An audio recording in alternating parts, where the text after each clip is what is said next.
الحمدللہ وکفا والصلاة والسلام علی من لا نبی بعد اما بعد فاعوذ باللہ من الشیطان الرجیم بسم اللہ الرحمن الرحیم یا ایہا الذین آمنوا توبوا الی اللہ توبۃ نصوحا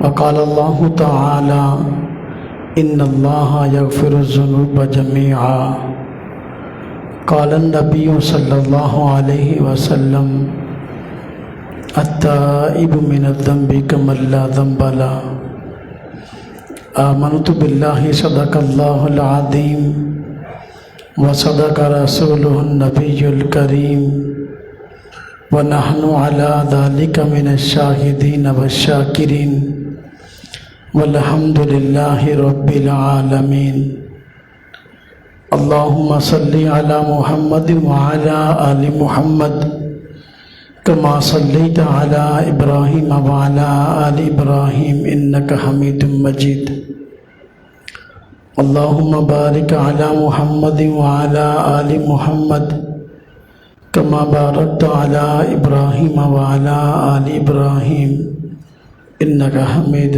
مجید۔ آج جس پریشانی کا ہم سب شکار ہیں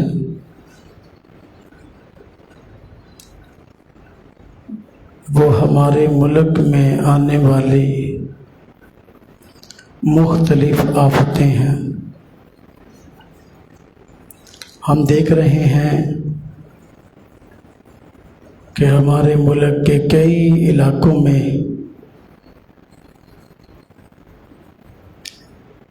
سیلاب امڈ آیا ہے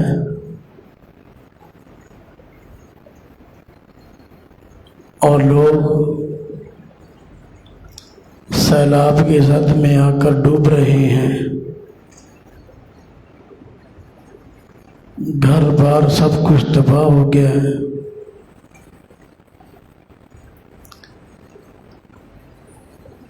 آخر اس کے اسباب کیا ہیں؟ اگر ہم غور کریں تو اس کا ایک بہت بڑا سبب گناہوں کی کثرت ہے۔ جب گناہ حد سے بڑھ جاتے ہیں تو اللہ تبارک و تعالیٰ کی ناراضگی یقیناً آ پڑتی ہے۔ حدیث پاک میں آتا ہے جب انسان ایک گناہ کرتا ہے تو اس کے دل پہ ایک سیاہ نقطہ لگ جاتا ہے، دوسرا گناہ کرتا ہے تو دوسرا نقطہ لگ جاتا ہے، تیسرا گناہ کرتا ہے تو تیسرا، اس طرح جو جو گناہ کرتا جاتا ہے تو دل پر سیاہ نقطے لگتے جاتے ہیں۔ جب انسان گناہوں کی زندگی کو نہ چھوڑے، ایک وقت ایسا آتا ہے کہ دل سیاہ ہو جاتا ہے، اور دل سیاہ ہونے کے بعد بھی اگر واپس نہ پلٹے تو ایک وقت ایسا آتا ہے کہ دل پہ زنگ لگ جاتا ہے۔ دل پہ زنگ لگ جانا یہ ایک بہت بڑی آفت ہے۔ دل کا سیاہ ہو جانا گناہوں کی کثرت کی وجہ سے ایک بہت بڑی آفت ہے، لیکن مسئلہ یہ ہے کہ اس کو کوئی آفت سمجھتا نہیں ہے۔ گناہ پہلے بھی ہوا کرتے تھے، گناہوں کی تاریخ بڑی پرانی ہے، لیکن جس کثرت سے آج گناہ شروع ہوئے ہیں اس کثرت سے گناہ پہلے نہیں ہوا کرتے تھے۔